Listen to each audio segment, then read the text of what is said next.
All right. Hi, everyone. Thanks for joining. I am joined again with my lovely friend, Amy Ruggieri. So Amy, if you want to just give us a real quick introduction on who you are in case folks haven't Yeah, watched our other videos.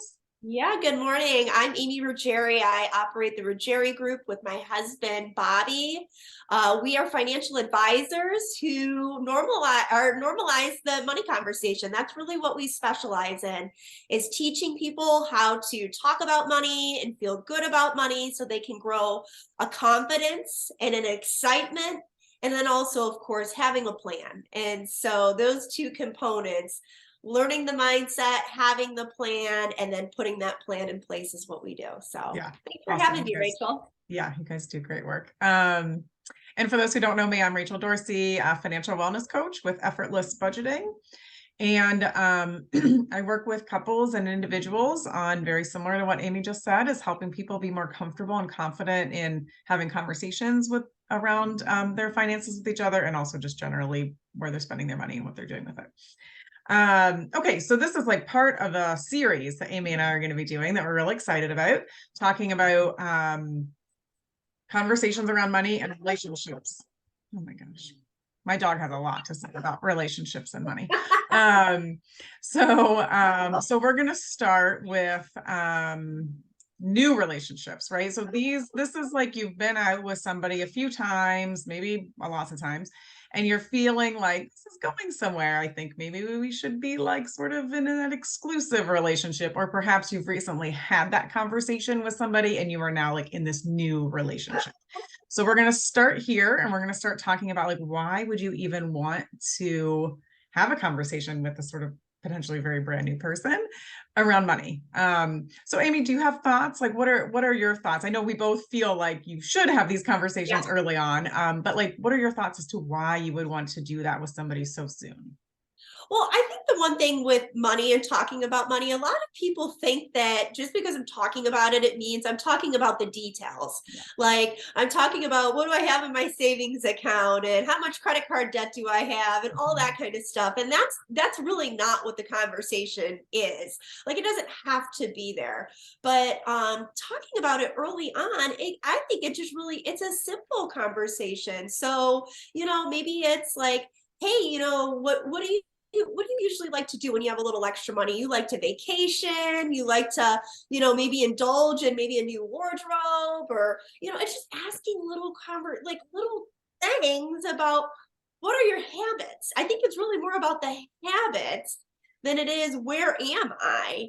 Mm-hmm. Because where people are now, if I'm just starting to date you, you're going to probably be a different person a year from now, 3 years now, 5 years now. So it's not necessarily like I'm making a decision if I want to continue with you, but I want to know, are we on the same track? Are we kind of thinking the Mm-hmm. same things? Because if we're Mm-hmm. polar opposites down the line in the relationship, I mean, that could be a make or break in deciding, do I want to move forward with this person? So that's kind of my thoughts on it is Yeah. it's little conversations, right? Yeah. So the next video is going to be how we do it. So this one's just why we're doing it. And so, yeah, I mean, I'm actually maybe a little bit more on the liberal, if that's the right word to use, side, because I actually think that one of the reasons why you should is because like you don't want to go down a year, 2, 3 road with this person if you're really not on the same page about all kinds of things, right? I mean, it's like, would you talk about kids in your first year of a relationship? Of course I you hope would, because so. if you really don't want them and your partner really wants them, that is not probably going to be a long-lasting, healthy relationship. And so money is so important, as we all know, and we've said before, Amy, that finances are the number one reason for like breakups and arguments. And my sort of argument to that is it's less about the actual money and more about the lack of communication around money. Yeah. So if we know right up front that money or the lack of communication around money is the number one reasons for relationships not working out, why would we not talk about that at the Yeah. beginning, right? Like, Yeah. it only makes sense to talk about it at the beginning. So you mentioned like, if you're not on the same page. So yeah, and like you said, you don't need to go into a first, second, third, or even a fifth month of dating somebody and give them your finances and your pay stubs Right. and your bank account information. I mean, if you want to, more Yeah, power to you. certainly. Yeah, But doesn't hurt. yeah, but you don't have to do so. Again, we're going to talk about how or why in a little bit, but again, just sticking with the why would you do it? It's to make sure you're on the same page. I mean, if you are a saver and you realize that the person that you just started dating is a spender, that doesn't mean end it, move on, go find somebody else. It just means you got to start Let's having work those through this a conversations. little. Yeah. Mm-hmm, Well, and mm-hmm. I think in relationships with money, a lot of times, I mean, here's the real truth of it, right? We attract the opposite usually of what we are. That the saying the opposites attract is very true. And one, because talking about it, one person could be the person that influences the other who's really struggled with this. Like money is just a tool and a resource, right? It's just like Mm-hmm. anything else. You know, we have food. Food is a tool and a resource. We can use and abuse that, or we can use it for really great Mm-hmm. things, right? So you can name it on anything. And it's really just it becomes it's the habit. It's the habit of the person. It's the mindset. Can I get them to be comfortable swaying one way or the other, not changing, but swaying? Are they moldable? And it's not, again, not necessarily getting somebody to come in with me. They don't have to think exactly the way I think, but can we get a conversation going at Mm-hmm. least? If you can't get a conversation going, I'm just going to say this: in any relationship, if Yeah. communication is not top priority and you can't figure out how to communicate well, I don't care what part of your relationship you're trying to work on, money or other, it's not going to work. Right, You can't get right. the communication down.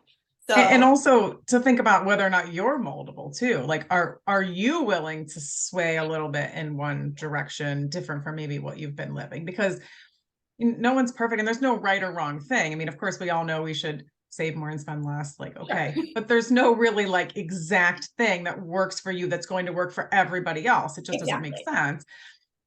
And so, and there is a middle ground, right? I've known lots of people who have been such savers that they're afraid to spend anything, and other people who spend so much that they're stressed out and they have tons of debt. So neither are good. Yeah.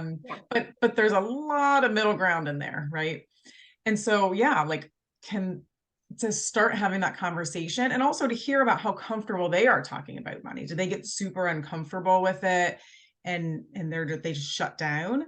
Again, that's not a reason to just run away from this new relationship, but it's a reason to sort of keep that going and sort of dig a little deeper.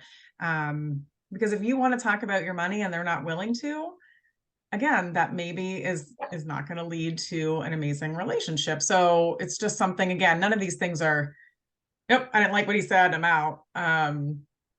But just to have some idea and get that conversation started. And then you can see, and as time goes on, keep having it. And if things don't seem to be aligning, then but perhaps you can be aligned. I mean, my partner and I didn't grow up in the same way around money, and we certainly didn't think the same way around money. We weren't like insanely far off, but we were not on the same page, but we are now. So, we have those regular conversations. And so that's another reason to start early, because you don't want to be with somebody for 5 years.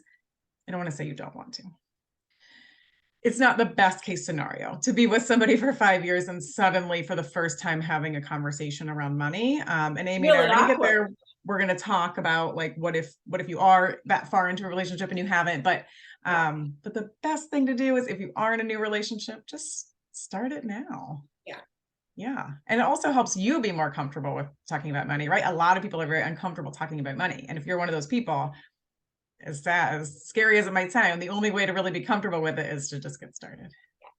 Well, and that's everything with a new relationship. The whole thing is uncomfortable. So we might as well just get all the Yeah. discomfort out of the way Yes. in the beginning and So then true. get on to the fun part. So true. And you know what, though, talking about money doesn't always have to be scary or Right. uncomfortable. Yeah, and it can be at first, for sure. But the more you do it, the easier it gets. Yeah. Baby steps. Yeah. Okay. So we covered a little bit about why. Again, just as a recap, we want to just like see where this person is and if they align even a little bit with you. And if not, like how to sort of open that conversation to see where you guys could meet in the middle. If you never have that conversation, it is going to lead to something that is causing an argument and causing some stress in your relationship. And if you're just starting out a new relationship, you don't want to have that lingering over you that is probably going to happen in the future. just want to get it on the table. And if it doesn't go the way you want it to, maybe you dodged a bullet. Maybe it's time to Sure. move on to somebody else. But maybe it'll go amazing. And then, then you'll be ready for the next conversation. Okay. Any last minute thoughts, Amy? No, I love it. I'm excited for this whole series. I'm really Yeah. looking forward to it. Okay, great. Well, the next one's going to delve a little bit deeper into like the how do you start having these conversations with a brand new partner. Then we're going to move into different stages of relationships. So we're excited, and we will see y'all for the next time.